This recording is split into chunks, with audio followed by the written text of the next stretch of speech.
wujubu inqiyadu hukmillahi ta'ala, bab wajib menjalankan hukum-hukum Allah.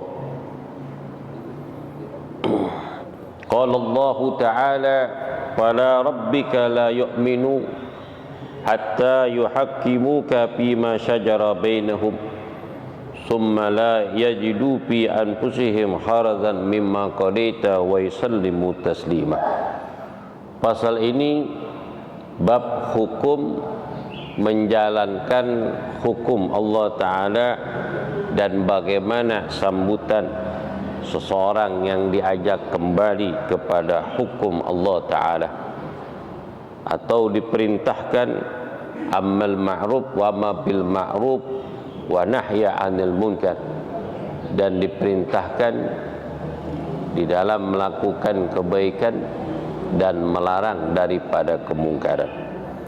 Qala Allah Ta'ala, Allah Ta'ala berfirman di dalam surah An-Nisa ayat 65, fala wa rabbika, maka demi Tuhanmu, la yu'minuna hatta yuhakkimuka fima syajara bainahum. Allah Ta'ala berfirman dalam surah An-Nur ayat 65, fala wa rabbika, maka demi nama Tuhanmu, la yu'minu, mereka itu tidak sempurna iman mereka, hatta yuhakkimuka, sehingga mereka menjadikan kamu hakim di dalam memutuskan suatu perkara, bima syajara bainahum, di dalam suatu perkara yang mereka selisih di antara mereka. Summa la yajiduna fi anfusihim, kemudian tidak merasa berat dalam hati mereka, mimma qadaita, apa yang telah engkau putuskan, wa yusallimu taslima, dan mereka menerima keputusan apa yang telah, wa yusallimu, dan mereka menyerahkan apa yang engkau telah putuskan.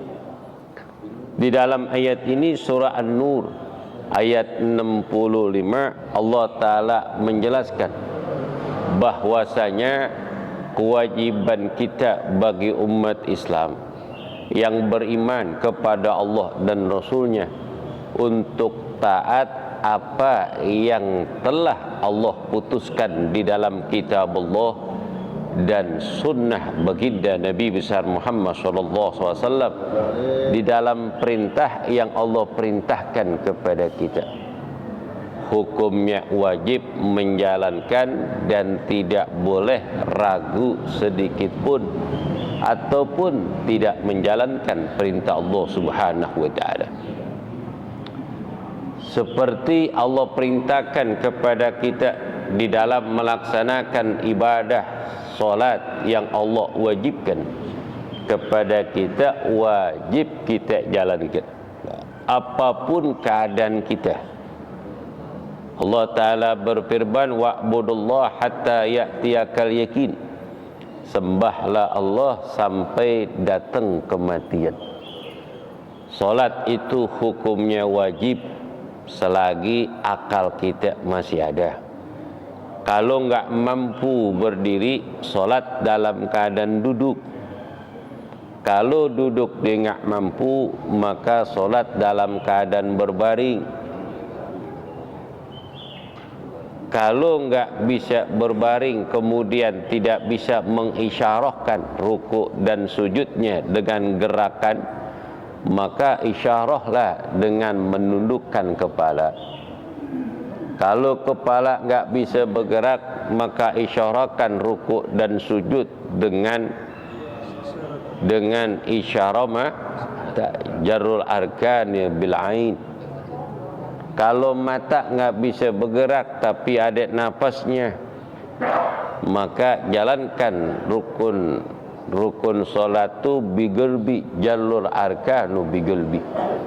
Jalankan rukun salat itu dalam hati. Kalau enggak bisa juga, iklanin di masjid. Inna lillahi wa inna ilaihi raji'un. Allah wajibkan di dalam melaksanakan ibadah puasa di bulan Ramadan, walaupun puasa itu kakala musim panas. Apa kata kita? Tahun kemarin puasa hujan mulu, enak, nggak berasa. Apalagi di subuh tidur, bangun jam 2, nggak berasa itu.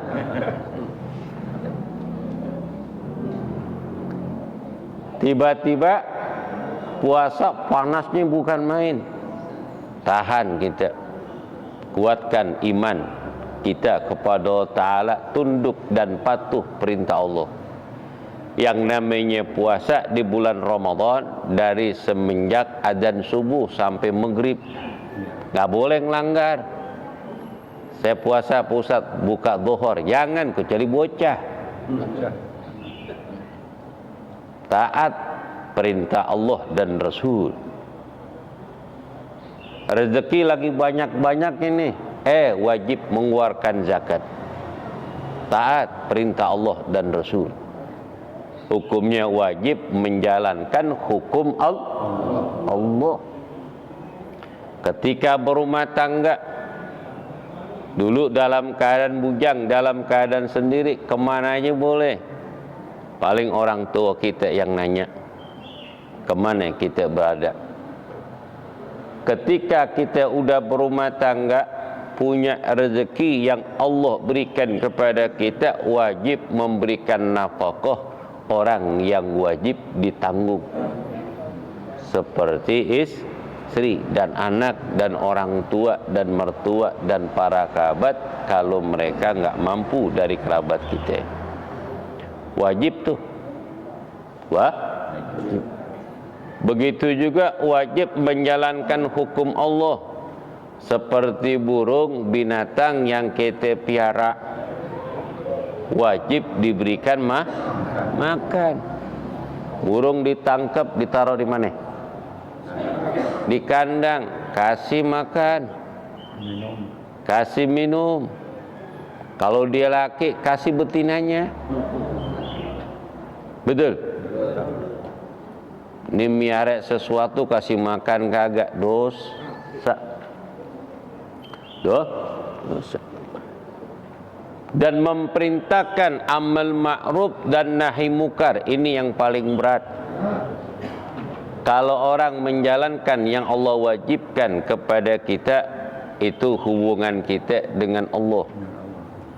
Tapi yang paling berat, hubungan kita dengan sesama manusia, itulah yang paling berat. Duribat alaihi dhillatu aina ma sukifu illa bihablim minallah wa hablim minan nas.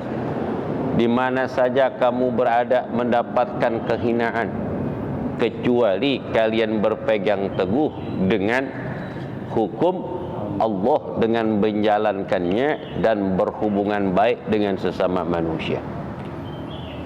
Yang paling berat itu memerintahkan bukan kebaikan, tapi melarang, mencegah di dalam perbuatan kemungkaran. Apalagi kemungkaran itu di depan kita yang melakukan adalah sahabat ataupun saudara kita. Ini yang paling berat. Ini yang paling berat. Yang ngelakuin saudara, yang menjadi onar saudara, itu paling berat. Apalagi yang melakukan darah daging kita, anak kita sendiri, itu paling berat untuk menegakkan suatu keadilan. Umpama si fulan ini sebagai penegak hukum, yang melakukan ini adalah kerabat, apalagi anaknya atau istrinya, kira-kira ditegakkan ke hukum. Ketika ada sesuatu di antara sahabat mengambil harta rampasan dan sahabat mengetahui tapi tidak mencegahnya, didiemin. Sahabat yang satu negor, kenapa si fulan mengambil harta rampasan? Kau tidak mencegahnya. Aku nggak berani, karena dia anak daripada kepala suku yang terkenal. saya nggak berani. Akhirnya diberitahukan oleh Nabi Muhammad SAW. Nabi marah. Apa kata Nabi? Lau surikat Fatimatu Zahra binti Muhammadin laqata'tu yadaha. Andai kata yang mencuri putriku Fatimatu Zahra binti Rasul, pasti kata Nabi, aku potong tangannya. Itu Nabi. Andai kata, ini nggak mungkin terjadi. Andai kata yang mencuri itu Fatimah putri daripada Rasul, akulah kata Nabi yang potong tangannya. Kalau hukum tidak dijalankan, maka tunggulah kehancuran. Baik itu suatu negara yang dibangun, kalau hukum tu negara tu lemah, maka tidak ada wibawa. Itu hukum negara di mata manusia, rakyatnya. Kalau pemimpin-pemimpinnya umpama tidak menjunjung. Audio Jungle.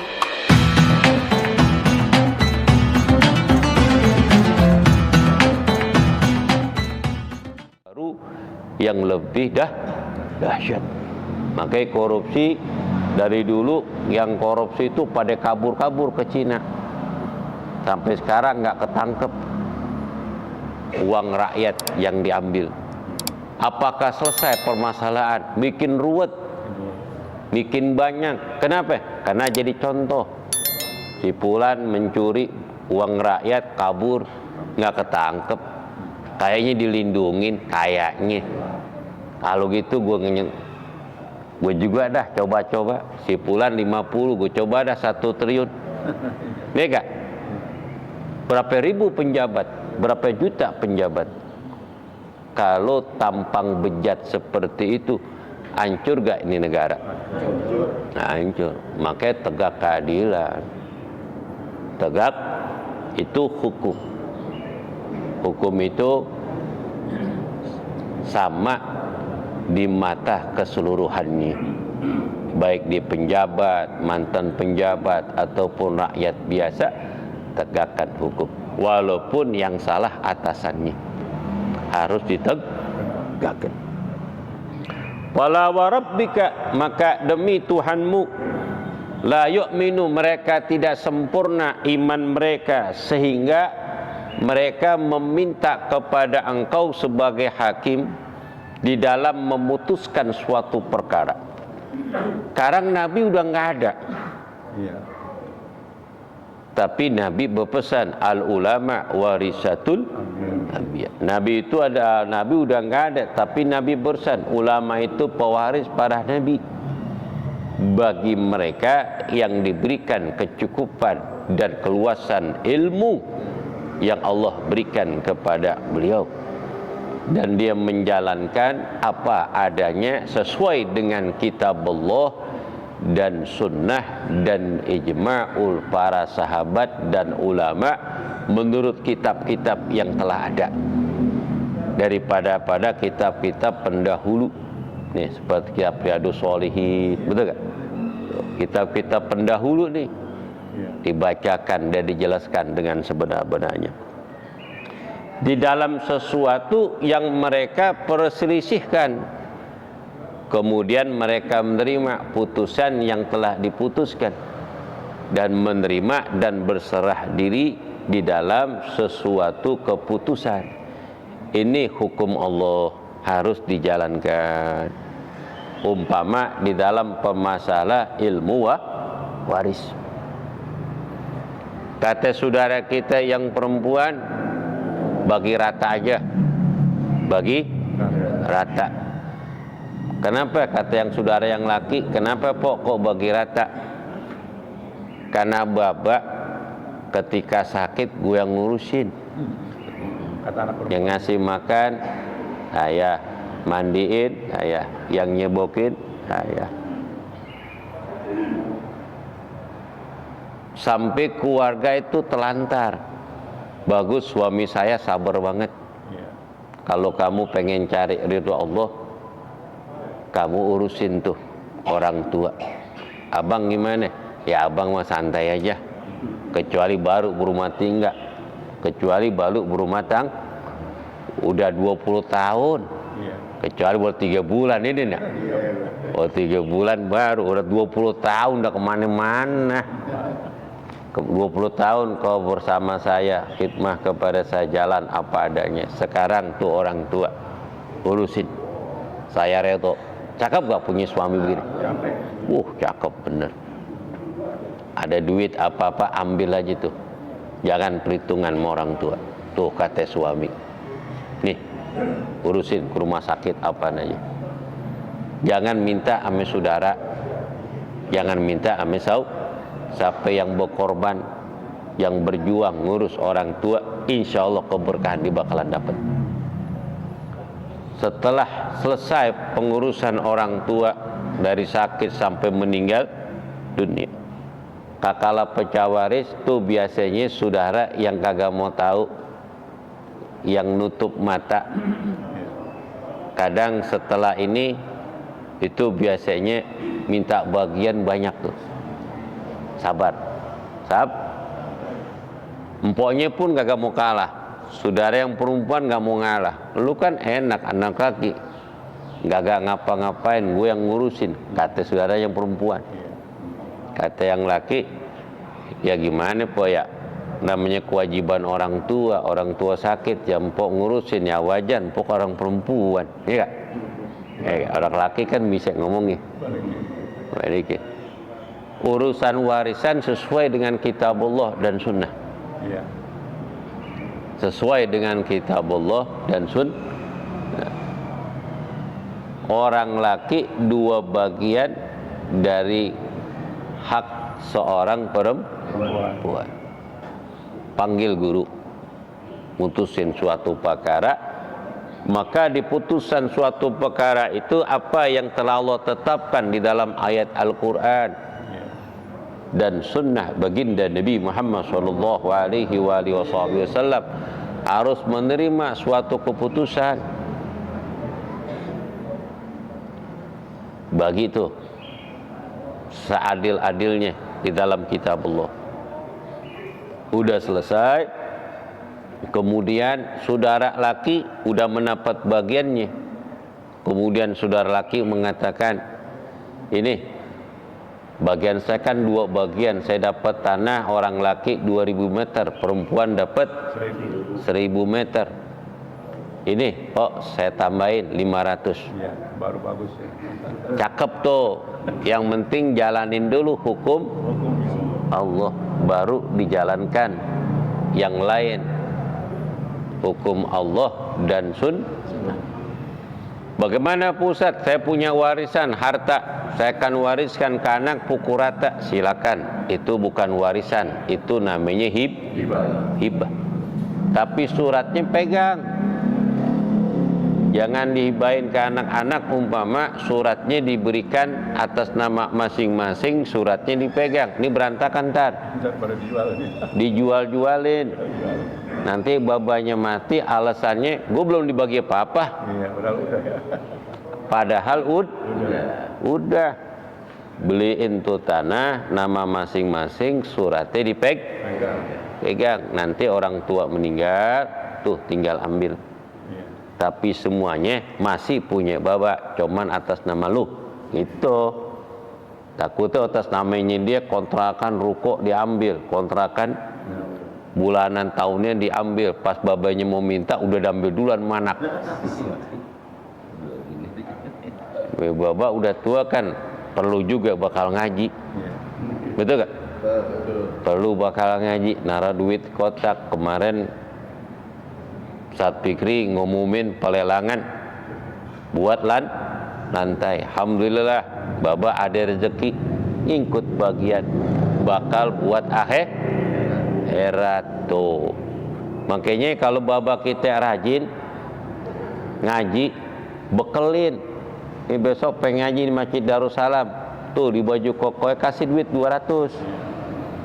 Ya gak? Kasih bekelin. Jangan ke mancing doang dibekelin. Mau kemana Pak? Mau mancing. Nih bakal beliin tuan nih, bakal rokok, bakal nih. Jangan begitu, kalau mau ngaji bekelin. Kainnya liatin, baju kokonya keliatin, kopiahnya udah pada hitam, ganti. Biar nyari barokahnya. Biar saya nggak ngaji, yang penting bapak saya ngaji, saya ambil bagian di dalam berbuat baik. Dengan wasilah orang tua begitu. Cakep banget. Kemudian wa yusallimu taslima. Kemudian wala tajidu fi anfusihim, dan tidak ada di dalam hati mereka keberatan mimma qadaita, apa yang telah kau putuskan. Apa yang disampaikan oleh Nabi harus ikutin, ati Allah wa atiur Rasul. Tidak mungkin Allah dan Rasulnya memerintahkan suatu perkara kecuali maslahat baik untuk hambanya. Kenapa kita diwajibkan untuk berpuasa 1 bulan? Karena Nabi bersabda, sumu fatasihu, puasalah kamu bakalan sehat. Orang pengen operasi, perutnya kenyang, bisa gak? Harus puasa gak? Puasa. Kenapa diharuskan puasa? Karena akan dimasukkan obat. Supaya apa? Gampang dan mudah jalan operasinya. Betul? Dengan bermacam-macam cara. Gak mungkin itu sia-sia. Kenapa disuruh berbagi dari sesuatu yang kita miliki? Agar kita menjadi orang yang bersyukur.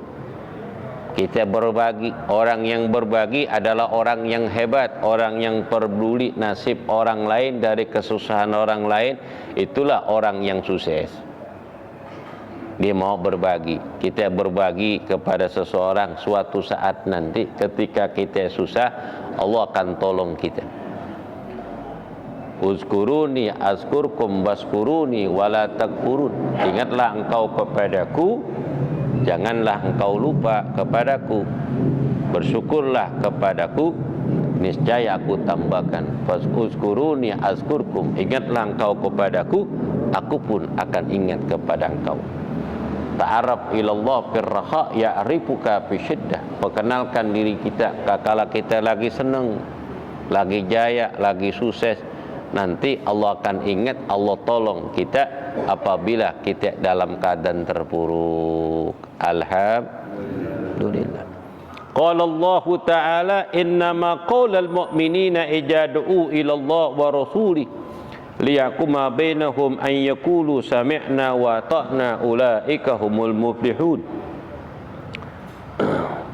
Allah Ta'ala berfirman dalam surah An-Nur ayat 51. Tadi surah An-Nisa 65. Sekarang Allah Ta'ala berfirman dalam surah An-Nur 51. Innama qaulal mu'minina, sesungguhnya sambutan orang-orang mukmin, ijad'u, apabila mereka diajak kembali kepada Allah dan Rasulnya, liyahkuma bainahum ayyakulu, untuk memutuskan suatu perkara, ayyakulu, hendaknya mereka berkata, sami'na, kami mendengar, wa ata'na, dan kami taat, ulaika humul muflihun, mereka itulah orang-orang yang beruntung. Sambutan orang-orang yang mukmin apabila mereka diajak kepada jalan Allah dan Rasulnya di dalam memutuskan suatu perkara di antara mereka, dan mereka berkata sami'na wa ta'na, kami taat dan kami patuh, ulaika humul muflihun, mereka itulah orang-orang yang beruntung. Umpama diajak kita di dalam berbuat baik, diseru kita di dalam berbuat baik, ketika kita melihat sesuatu kebaikan ada di depan kita, apalagi di wilayah kita, itu iman kita dipertaruhkan. Iman kita dipertaruhkan. Iman kita dipertanyakan oleh diri kita oleh Allah Subhanahu wa taala. mau gak suruhan Allah Ta'ala dengan lisan seseorang di dalam berbuat baik, kira-kira kita ikutin gak? Tuh. Kalau kita ikutin, kita taat dan patuh, ulaika hubul muflihun, mereka itulah orang-orang yang beruntung. Tuh panggilan untuk mengaji, kita datang. Tuh panggilan untuk berjuang di dalam mengorbankan sebagian hartanya di pembangunan musola. Ini pertaruhan iman kita. Pertaruhan iman kita. Apakah kita memenuhi ajakan tersebut ataupun tidak, ataupun kita diam saja. Yang tahu diri kita. Kalau kita ikut ambil bagian, la yukallifullah nafsan illa us'aha. Allah tidak memaksa kepada suatu jiwa kecuali menurut kemampuannya. Makanya pelelangan lantai musola Al-Jannah di RT 1 RW 3. Saya ajak dari 1 meter dengan biayanya 100.000. Yang 1 meter, 2 meter sampai seterusnya menurut kemampuannya. Bisa dicicil selama sebulan. Gampang nggak? Kalau orang ambil 1 meter dicicil sebulan, berarti 100.000 dicicil selama 1 bulan, 30 hari, berarti sehari berapa? 3.000. Berat atau enggak? Ringan. Karena Allah tidak memaksa suatu jiwa, diberikan kemudahan langkahnya, jalan menuju surga. Alhamdulillah. Udah ditulis tuh sama Bapak Haji Hambali, tuh duitnya banyak banget. Baik gak? Ada berapa, Mbak? Hampir ada 100 juta kurang. 100 juta kurang. Alhamdulillah. Lu bengong aja. Amin. Alhamdulillah. Makanya saya ajak. Kalau saya ajak orang-orang kaya aja, jamaah saya, kita nggak kebagian. Kalau saya calling nih teman-teman jamaah saya yang kaya-kaya, kelar itu. Kelar gak? Kelar. Saya telepon Bu Sinta, Direktur BUMN, kelar. Kelar gak? Saya telepon Pak Hendra, Direktur PLN, kelar. Cuman saya nggak mau. Saya mau ngajak nih jamaah saya nih, biar barokah. Sama seperti orang jualan. Nih saya mau tanya, jualan yang rame. Nih jualan yang rame. Nih gue tanya, orang dagang lele yang paling laris 1,7 kilo atau 3 kilo atuk tuh lele. Wih, saya tanya nih, kita kalau beli lele paling enak, paling gurih, paling enak, berkali-kali kita nyobain itu lele, paling enak 1,7 kilo. Kecil-kecil, walaupun dikopek tulangnya keangkat, tapi kan yang laris yang begitu. Daripada ikan lele yang 1 3 kilo, ada gak yang beli? Jarang. Paling juga bakal piara, bakal dikembangin, tapi kan jarang. Umumnya beli ikan bakal apa? Bakal makan. Saya tanya lagi, ikan gerame, saya beli ikan gerame no daerah Sawangan di Empang sono. Orang miara ikan, karena empangnya khusus gerame yang gede-gede, yang 5 kilo, yang 4 kilo, di atas 3 kilo. Itu jarang banget orang beli. Tapi ada. Ada. Yang laku itu empang yang sebelah sini nih kiloan. Yang 1,2 kilo, yang 1,2 kilo. Kalau bakal pecah rame gak? Enak gak? Gampang nggak? Banyak yang beli nggak? Banyak. Kalau saya ngeliat tuh ikan gurame nongol gede banget, tuh, wah Allah, palenya aja gede banget. Segede kaki saya gede banget tuh palenya. Pati serok gede banget ini.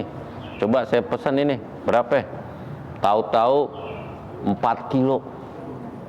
Pak Haji, ini 4 kilo. Ada yang lebih gede lagi, no, cakep, 5 kilo. Berapa Pak Haji? Ini kalau yang gede mahal. Per kilonya 70.000. Karena ini yang bagus bisa 80.000. Mahal banget Pak Haji. Kalau 5 kilo berapa? 400.000. 400.000. Saya mah demennya candain. Ikan satu gini 400.000. Kuranginnya Pak Haji, biar saya beli dah 200. Enak aja. Gue piara ini ikan lele dari rambut gue hitam sekarang putih gitu. Wah, jangan tuh tawar yang ini nih. Lu jangan tawar. Gue miara ikan gerame dari rambut gue hitam sampai ini udah 10 tahun ini. 10? Lu jangan ngomong apa-apa, udah diem aja, bayar aja udah. Tagoloknya melayang tuh.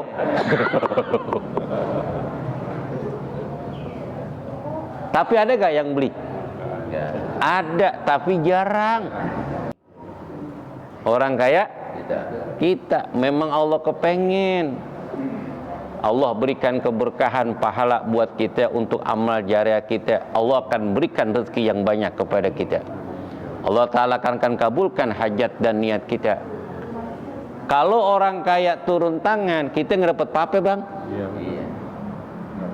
Itu keramik di musola Al-Jannah berapa meter? 120. Ya udah, panitianya ke rumah. Ini ada duit 100 juta, rapiin. Kelar gak? Kita dapat gak? Nggak dapat apa-apa kita. Tuh, itulah kemauan Allah. Makanya kakala diajak kita beramal. Itu apa yang kita katakan? Innama qaulal lil mu'minina ijad'u ila Allah wa rasulih liyaquma bainahum ayyaqulu sami'na wa ata'na ulaika humul muflihun. Sesungguhnya sambutan orang-orang yang beriman apabila mereka diajak kepada Allah dan Rasulnya untuk menghukumi suatu perkara, mereka berkata, kami mendengar, kami taat, ulaika humul muflihun. Mereka itulah orang-orang yang beruntung. Cuman melalui lisan saya yang nulis Bapak Haji Hambali. Tuh. Ada orang yang nyaut. Alhamdulillah, itu keberuntungan bagi kita. Enggak ada yang sia-sia. Selagi itu musolah dipakai buat sujud, pahala kita dapat. Kita niatin untuk orang tua kita di alamul barzah. Jangankan orang lagi sujud, semut lewat aja dapat pahala orang tua kita. Makanya keberkahan yang Allah balas langsung di dunia, dia akan dapat nanti di akhirat. Nih, pembangunan masjid dan musola. Maka orang tua kita kalau ada pembangunan musola berebutan mereka. Kenapa? Balasannya kontan. Balasannya kontan, langsung dibalas Allah Subhanahu wa taala. Insyaallah nanti pelajaran Sabtu depan. Ini hukum tahlilan dan menghadiahkan infak dan sedekah ataupun amal-amal kebaikan untuk orang yang meninggal dunia sampai atau tidak. Nih saya bocorin nih. Saya bocorin. Sabtu depan pembahasannya begitu. Pembahasannya seperti itu, akhir daripada surah Al-Imran itu. Nanti akhir surah Al-Imran ayatnya ini adalah la yukallifullahu nafsan illa usaha laha ma kasabat wa 'alaiha maktasabat. Tuh, akhir di ayatnya. Di akhir ayat penjelasan apa yang pusat? Artinya besok Sabtu depan. Saya nggak artiin, biar penasaran. Biar penasaran.